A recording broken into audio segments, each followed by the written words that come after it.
ട്രേഡേഴ്സും ഉണ്ട്, ഇൻവെസ്റ്റേഴ്സും ഉണ്ട്. പക്ഷെ പലരും മാർക്കറ്റിനെ കാണുന്ന പല രീതിയിലാണ്. ചിലർ പറയും ഫണ്ടമെന്റലി മാർക്കറ്റിനെ നോക്കിയിട്ട് ഇതെല്ലാം പഠിക്കണം, ഈ സ്റ്റോക്കിൽ എന്തൊക്കെയുണ്ട് ഇതൊക്കെ മനസ്സിലാക്കിയിട്ട് വേണം നമ്മൾ എന്ത് ചെയ്യാം, മാർക്കറ്റിനെ അപ്രോച്ച് ചെയ്യാൻ. പക്ഷെ ചിലർ പറയും ഇതിനൊന്നും ആവശ്യമില്ല, നമ്മൾ ചാർട്ടൊക്കെ നോക്കിയിട്ട് വേണം നമ്മൾ മാർക്കറ്റിനെ അപ്രോച്ച് ചെയ്യാനായിട്ട്. പക്ഷെ ശരിക്കും ഇത് രണ്ടും വേണം. ഇത് രണ്ടും എന്തൊക്കെയാണ്? ശരിക്കും ഇതിന്റെ പേരെന്ന് പറയുന്നത് ഫണ്ടമെന്റൽ അനാലിസിസും ടെക്നിക്കൽ അനാലിസിസും എന്നാണ്.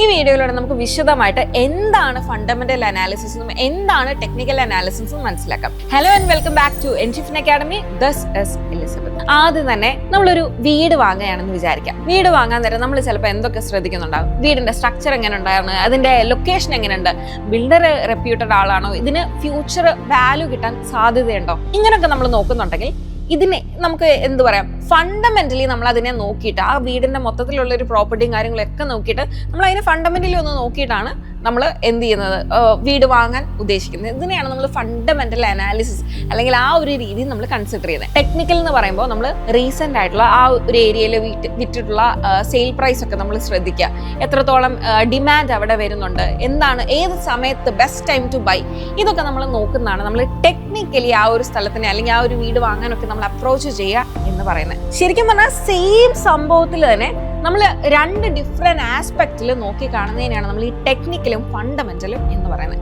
ഡൗട്ട് ഉണ്ടെങ്കിൽ ഞാൻ ഒന്നുകൂടെ വിശദമായിട്ട് പറഞ്ഞുതരാം. ആദ്യം തന്നെ നമുക്ക് എന്താണ് ഫണ്ടമെന്റൽ അനാലിസിസ് എന്ന് മനസ്സിലാക്കാം. ഈ ഫണ്ടമെന്റൽ അനാലിസിസ് എന്ന് പറയുമ്പോഴത്തേക്കും നമ്മൾ കമ്പനിയുടെ ആക്ച്വൽ ബിസിനസ്സിനെയാണ് പഠിക്കുന്നത്. അത് ഈ കമ്പനി എന്താണ് ചെയ്യുന്നത്, കമ്പനി ജെനുവിൻലി നല്ല കമ്പനിയാണോ, ഇതിന്റെ മാനേജ്മെന്റ് എങ്ങനെയാണ്, ഇതിന്റെ ഇൻഡസ്ട്രി കോമ്പറ്റീഷൻ കാര്യങ്ങളും പിയർ ഗ്രൂപ്പ്സ്, ഇതെല്ലാം മനസ്സിലാക്കി ആ കമ്പനീനെ മനസ്സിലാക്കി എന്നിട്ട് നമ്മൾ ഇൻവെസ്റ്റ് ചെയ്യുകയോ ട്രേഡ് ചെയ്യുക അങ്ങനെ നമ്മൾ ചെയ്യുന്നതിനാണ് എന്ത് പറയുന്നത്, ഫണ്ടമെന്റൽ അനാലിസിസ് എന്ന് പറയുന്നത്. അപ്പോൾ നമ്മൾ ഇതിന്റെ ഒരു ഗോൾ എന്ന് പറയുന്നത് നമ്മൾ ഇതിന്റെ ട്രൂ ആയിട്ടുള്ള ഒരു വാല്യൂ കണ്ടുപിടിക്കുക. അതായത് ഈ സ്റ്റോക്ക് ഓവർ വാല്യൂഡ് ആണോ, അതായത് നമ്മൾ മൊത്തത്തിൽ എക്കണോമി കാര്യങ്ങളെല്ലാം നോക്കിയിട്ട് ഈ സ്റ്റോക്കിന്റെ പെർഫോമൻസ് അനുസരിച്ച് ഈ സ്റ്റോക്ക് ഓവർ വാല്യൂഡ് ആണോ, അതായത് ഇതിനൊരു വാല്യൂ ഉണ്ട്, ബേസിക് ഒരു വാല്യൂ ഉണ്ട്, ആ വാല്യൂവിനേക്കാളും ഭയങ്കര ഓവർ വാല്യൂഡ് ആണോ, അത് ഇത് അണ്ടർ വാല്യൂഡ് ആണോ, ഇപ്പോൾ നമ്മൾ വാങ്ങുന്നത് നല്ലതാണോ, ഇതെല്ലാം മനസ്സിലാക്കിയതിന് ശേഷം നമ്മൾ എന്ത് ചെയ്യണം, ഇതിനെ വാങ്ങുന്ന ഈ ഒരു സ്റ്റോക്ക് വാങ്ങുന്നതിനാണ് എന്ത് പറയുന്നത്, ഫണ്ടമെന്റൽ അനാലിസിസ് എന്ന് പറയുന്നത്. ഇത് കൂടുതലും യൂസ് ചെയ്യുന്നത് നമ്മുടെ ലോങ് ടേം ഇൻവെസ്റ്റേഴ്സ് ആണ്. ഇപ്പൊ നമ്മൾ ഇന്ത്യയിലെ തന്നെ നമ്മുടെ രാകേഷ് ജുൻജുൻവാലൊക്കെ ഇല്ലേ, പുള്ളിക്കാരനൊക്കെ പണ്ട് ചെയ്തുകൊണ്ടിരുന്നത് നമ്മുടെ ഇതുപോലെ ഫണ്ടമെന്റൽ അനാലിസിസ് ആണ്. നമ്മൾ വേൾഡിലെ വാറൻ ബഫറ്റിനൊക്കെ നമ്മൾ എടുക്കുകയാണെങ്കിൽ പുള്ളിയൊക്കെ ചെയ്യുന്നത് ഫണ്ടമെന്റലി ഒരു സ്റ്റോക്കിനെ പഠിച്ചതിന് ശേഷം അതിൽ ഇൻവെസ്റ്റ് ചെയ്യാണ്. അപ്പോൾ ഞാൻ നേരത്തെ പറഞ്ഞ പോലെ ബേസിക്കലി ലോങ് ടേം ഇൻവെസ്റ്റേഴ്സ് ആണ് എന്ത് ചെയ്യുന്നത്, കൂടുതലും ഫണ്ടമെന്റൽ അനാലിസിസ് ചെയ്യുന്നത്. അപ്പോൾ ബേസിക് ആയിട്ട് നമ്മൾ ആ സ്റ്റോക്കിന്റെ കമ്പനീനെ പഠിക്കുക, എന്നിട്ട് അതിനെ ഇൻവെസ്റ്റ് ചെയ്യുക. ഇനി അതേസമയം ഫണ്ടമെന്റൽ അനാലിസിസ് നമ്മൾ എടുക്കുന്ന സമയത്ത് എന്തൊക്കെ കാര്യങ്ങളാണ് ബേസിക് ആയിട്ട് നോക്കുന്നത് എന്ന് ഞാൻ പറഞ്ഞുതരാം. ഇതിൽ കൂടുതൽ ഡീറ്റെയിൽഡ് ആയിട്ട് ഞാൻ പറയുന്നില്ല. നിങ്ങൾക്ക് അങ്ങനെ ഫണ്ടമെന്റൽ അനാലിസിസിനെ പറ്റി കൂടുതൽ ഡീറ്റെയിൽഡ് ആയിട്ട് പഠിക്കണം എന്നുണ്ടെങ്കിൽ ഡെഫിനറ്റ്ലി കമൻറ്റ് ചെയ്താൽ മതി. നമുക്ക് ഇനിയും വരുന്ന ഒരു നല്ല രീതിയിൽ നമുക്ക് ഫണ്ടമെന്റലി എങ്ങനെ നമുക്കൊരു കമ്പനീനെ നോക്കി കാണാം എന്ന രീതിയിൽ നമുക്ക് വീഡിയോസ് ചെയ്യാം. ഇനി നമ്മൾ ഫണ്ടമെന്റൽ അനാലിസിസിൽ ബേസിക് ആയിട്ട് എന്തൊക്കെ കാര്യങ്ങൾ നോക്കുക എന്ന് പറഞ്ഞാൽ നമ്മുടെ ബാലൻസ് ഷീറ്റ് നോക്കില്ല, ആ ഒരു രീതിയിലാണ് നമ്മൾ ഇതിനെ നോക്കുന്നത്. ഇതിന്റെ റവന്യൂ പ്രോഫിറ്റും എത്രത്തോളം ലാഭമൊക്കെ വരുന്നുണ്ട്, കമ്പനി എത്രത്തോളം പൈസ ഉണ്ടാക്കുന്നുണ്ട് എന്നുള്ള രീതിയിൽ നമ്മൾ നോക്കും. പിന്നെ ഈ കമ്പനി പി റേഷ്യോ നമ്മൾ നോക്കും, അതായത് ചീപ്പാണോ എക്സ്പെൻസീവ് ആണോ ഇപ്പോൾ ഇത് പർച്ചേസ് ചെയ്യാൻ എന്ന് നമ്മൾ മനസ്സിലാക്കും. ഡെറ്റ് ലെവൽസ്, കമ്പനിയുടെ കടമെടുപ്പ് എത്രത്തോളം കടമെടുക്കുന്നുണ്ട്, ഇത് തിരിച്ചടയ്ക്കാനുള്ള പ്രാപ്തി ഉണ്ടോ, അല്ലെങ്കിൽ ഇതിന്റെ ബിസിനസ് മോഡൽ അങ്ങനത്തെ ഉള്ള കാര്യങ്ങളൊക്കെ നമ്മൾ നോക്കും. പിന്നെ ക്യാപിറ്റൽ ഉണ്ടല്ലോ, ഈ കമ്പനിക്ക് ഒരു മൂലധനമുണ്ട്, ആ ക്യാപിറ്റൽ എങ്ങനെയാണ്, എത്രത്തോളം എഫിഷ്യൻ്റ് ആയിട്ടാണ് യൂസ് ചെയ്യുന്നത് എന്ന് നോക്കുന്നുണ്ടാകും. പിന്നെ മാനേജ്മെന്റ് ക്വാളിറ്റി എന്ന് പറയുന്നത് അതിൻ്റെ തലപ്പത്തിരിക്കുന്നത്. ഇപ്പം നമ്മൾ പറയത്തില്ലേ, ഒരു സ്ഥാപനത്തിൻ്റെ തലപ്പത്തിരിക്കുന്ന ആരാണോ അതിനനുസരിച്ചായിരിക്കും ആ സ്ഥാപനം മുന്നോട്ട് പോകുന്നത്. അതുപോലെ തന്നെ ഇതിൻ്റെ മാനേജ്മെൻറ്റും അതിൻ്റെ ടോപ്പ് അതോറിറ്റീസും കാര്യങ്ങളില്ലേ, അവരുടെ കാര്യങ്ങളൊക്കെ നമ്മൾ നോക്കുന്നുണ്ട്. ആരാണ് ആ കമ്പനീനെ മുന്നോട്ട് നയിക്കുന്നത് എന്നും നോക്കുന്നുണ്ടാവും. പിന്നെ ഇൻഡസ്ട്രി ഗ്രോത്ത്, ഇപ്പം നമ്മുടെ ഒക്കെ വരുന്ന സമയത്ത് നമുക്കറിയാം നമ്മുടെ ഇൻഡസ്ട്രി ഭയങ്കരമായിട്ട് എക്സ്പാൻഡ് ചെയ്യുന്നുണ്ട് ആ ഒരു ലെവലിൽ. അപ്പോൾ ഈ ഒരു സെക്ടർ ഇപ്പോൾ എക്സ്പാൻഡിങ് ആണോ എന്നുള്ള രീതിയിൽ ഇത്രത്തോളം സ്റ്റഡി നടത്തിയതിന് ശേഷമായിരിക്കും നമ്മൾ എന്ത് ചെയ്യുന്നത്, ഫണ്ടമെന്റലി ഒരു കമ്പനിയിൽ ഇൻവെസ്റ്റ് ചെയ്യുന്നത്. ഇനി നമുക്ക് നേരെ ടെക്നിക്കലിലോട്ട് പോവാം. ടെക്നിക്കൽ അനാലിസിസ് എന്ന് പറയുന്നതാണ് നമ്മൾ ട്രേഡേഴ്സ് കൂടുതലും യൂസ് ചെയ്യുന്ന ഒരു അനാലിസിസ് എന്ന് പറയുന്നത്. ട്രേഡേഴ്സ് ബേസിക്കലി, ഞാനൊരു ട്രേഡറാണ്, ഞാൻ ബേസിക്കലി ഫണ്ടമെന്റൽ സൈഡിലോട്ട് അധികം ഇപ്പം നമ്മൾ ട്രേഡ് ചെയ്യുന്ന സമയത്ത് ഫണ്ടമെന്റൽ സൈഡിലോട്ട് അധികം നോക്കാത്ത ഒരാളാണ്. ഞാൻ കൂടുതലും യൂസ് ചെയ്യുന്ന അല്ലെങ്കിൽ ടെക്നിക്കൽ അനാലിസിസ് ചെയ്യുന്ന ഒരാൾ കൂടുതലും യൂസ് ചെയ്യുന്ന ചാർട്ടും അതിൻ്റെ വോളിയം ലെവൽസും ചാർട്ടും മൊത്തത്തിൽ ആ ചാർട്ട് എങ്ങനെയാണ് പെർഫോം ചെയ്യുന്നത് അതിനെ ബേസ് ചെയ്ത് മാത്രമായിരിക്കും നമ്മുടെ എൻട്രിയും എക്സിറ്റും ഒക്കെ വരുന്നത്. ഇപ്പോൾ ഇവിടെ പറയുന്ന പോലെ നമ്മൾ എന്താണ് പ്രൈസും വോളിയം ചാർട്ട്സും ഒക്കെ വെച്ചിട്ടായിരിക്കും നമ്മൾ എന്ത് ചെയ്യുന്നത്, ട്രേഡ് ചെയ്യുന്നുണ്ടാകുക.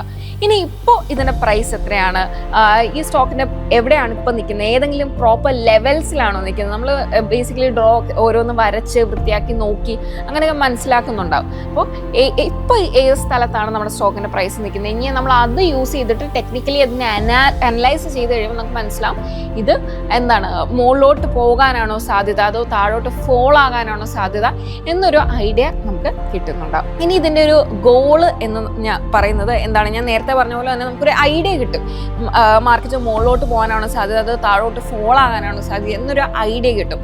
ആ ഒരു ഐഡിയനെ ബേസ് ചെയ്ത് നമ്മുടെ പാസ്റ്റ് മൂവ്മെന്റ്സിനെ ബേസ് ചെയ്തിട്ടാണ് നമുക്ക് ആ ഒരു ഐഡിയ കിട്ടുന്നത്.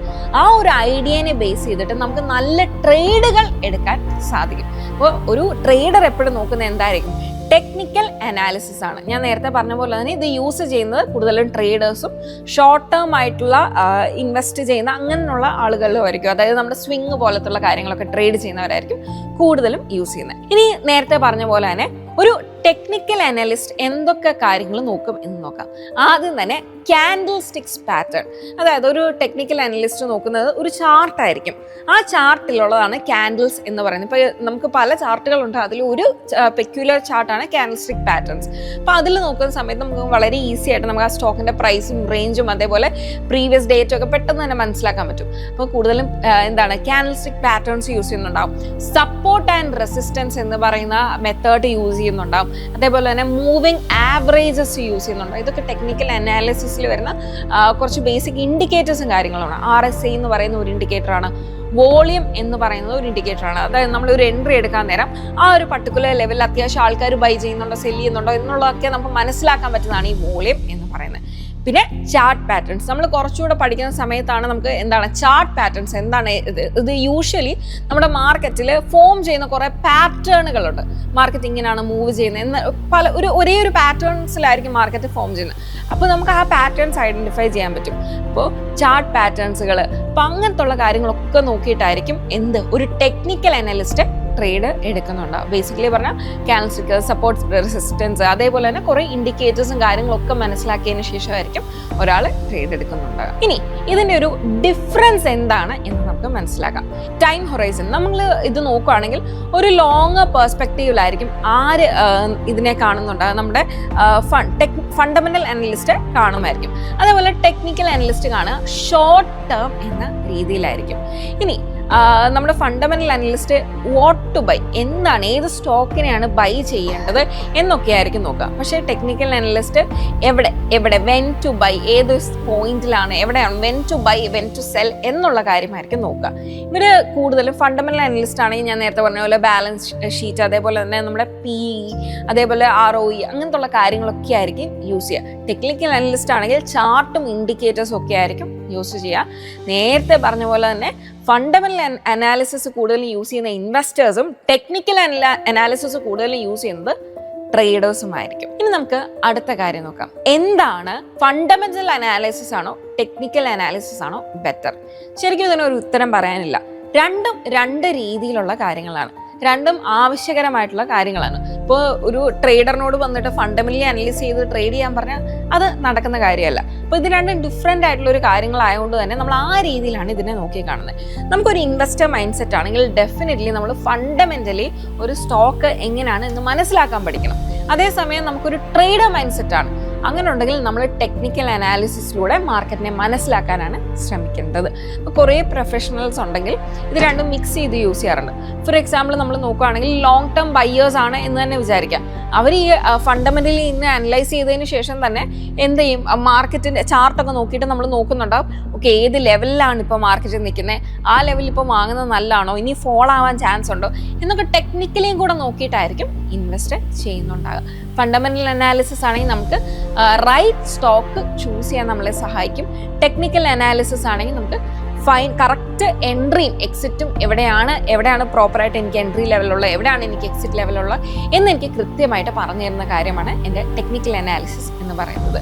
സോ ഈ ഒരു വീഡിയോയിലൂടെ നിങ്ങൾക്ക് എന്താണ് ഫണ്ടമെൻ്റൽ അനാലിസിസും എന്താണ് ടെക്നിക്കൽ അനാലിസിസും എന്ന് കൃത്യമായി മനസ്സിലായി എന്ന് തന്നെ ഞാൻ എക്സ്പെക്ട് ചെയ്യുന്നു. നിങ്ങൾക്ക് ഇതിൽ എന്തെങ്കിലും ഡൗട്ട്സോ കാര്യങ്ങളൊക്കെ ഉണ്ടെങ്കിൽ ഇവിടെ താഴെ ക്വസ്റ്റ്യൻ ആയിട്ട് ചോദിക്കാവുന്നതാണ്. ഇപ്പോൾ ടെക്നിക്കലി അനലൈസ് ചെയ്യുന്നതിൻ്റെ കുറേ ബേസിക് ലെവൽസിൽ ചാർട്ട് പാറ്റേൺസ് ഇതൊക്കെ നമ്മൾ വീഡിയോസ് ഓൾറെഡി ചെയ്തിട്ടുണ്ട്. നിങ്ങൾക്ക് ഇതിനെപ്പറ്റിയൊക്കെ ഡൗട്ട് ഉണ്ടെങ്കിൽ നിങ്ങൾക്ക് പ്രീവിയസ് വീഡിയോസ് എടുത്ത് കണ്ടു നോക്കാവുന്നതാണ്. നമ്മളൊരു ലോങ് വേർഷനിൽ തന്നെയാണ് വീഡിയോ ചെയ്തിരിക്കുന്നത്. വളരെ ഈസി ആയിട്ട് മനസ്സിലാക്കാവുന്ന രീതിയിലാണ് ക്ലാസ്സുകൾ ചെയ്തിരിക്കുന്നത്.